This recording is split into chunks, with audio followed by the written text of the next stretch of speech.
My name is Joseph Simmons. Some people call me Joe, but I'll answer to either one, Joe or Joseph. Originally, I am from Hempstead, New York. I right now live in Missouri City, Texas. I've had 2 transplants. This is my second one. The first transplant that I've had, it started from when I had an unchecked infection. And what happened was I was dumping a lot of protein and I didn't recognize what was going on, and my blood pressure was off the charts. And then that's when they was like, oh, you have kidney issues. Yeah, by the time I went to go get it checked out, I was at severe. I had a fever, and I just thought it was a regular fever, and I was dropping weight, not really paying attention to a lot of things. And then one day I kept getting headaches. I found out, as I look back on it now, I acted out. I acted out in drug abuse. That's how I acted out. I'll do what I want to do, and that's how I acted out. As I look back on it now, that's all it really was me acting out and becoming addicted. And when I finally, listened to some family members, I was on dialysis at the time also, so that didn't help very much either. And it was like, you can really get on the transplant list. You're young enough and you're fit enough to do it. I said, I was still mad. I can freely admit that I was still mad at the time.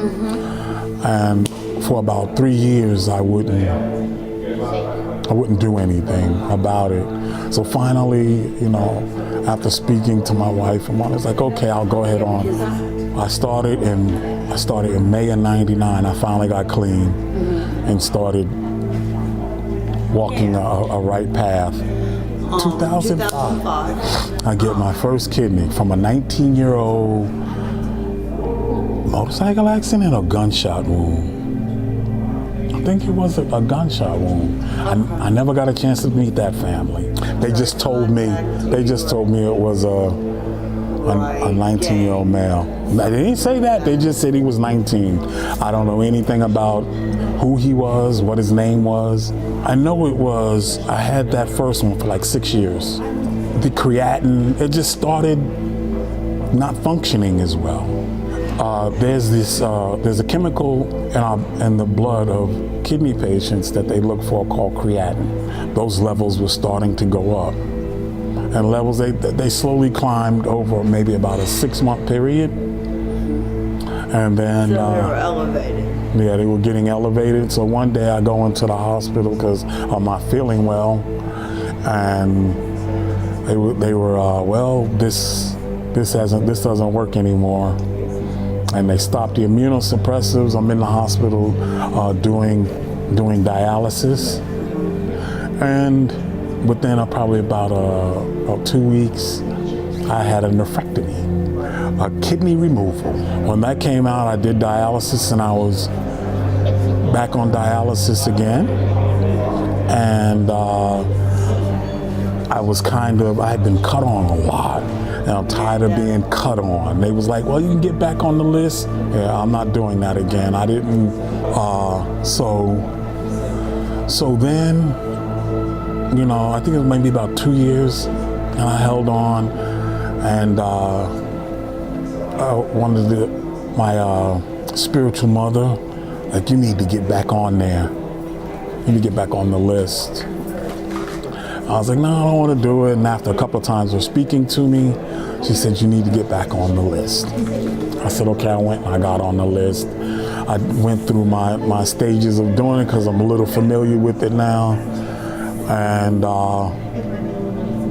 I get on the list and I get a call. May 27, 2015, I get a call. We have a kid. I really thought I was too old, to tell you the truth. I remember going in, having fast, and they was getting my potassium levels down, and having fasted and this and that, and then finally, they wheeled me up and they start prepping me. I remember going into the room you know, saying I was going to fight the anesthesia, and then I wake up someplace else. So I don't know how long it took. I can't remember exactly what ICU it was, but I woke up in ICU, all tubes and everything and this and that. And it's like, oh God. So we were there, and finally they wheeled me out. They dialyzed me. God, I remember that. I remember them dialyzing me.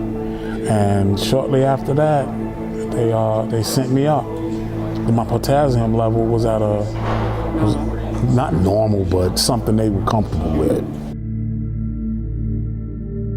You can't just arbitrarily contact either the recipient or the donor family.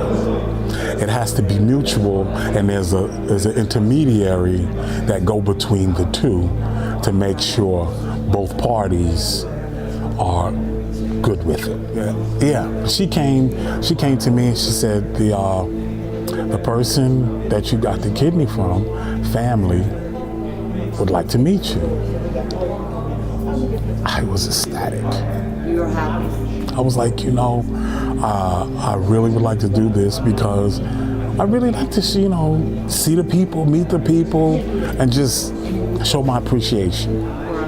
And, tell them my appreciation. And I met them. We met at a hotel right off of 610 freeway. And I met Amanda, and I met Arnold. And then I met the other recipients also. After speaking, well, I didn't speak to her, but just as you sit down and you observe people in their conversation and they mature beyond her years. I talked to Arnold a lot. Okay. Amanda's she's busy, yeah, and she's busy. Right. All my contact is through her father. Okay. That's, Arnold.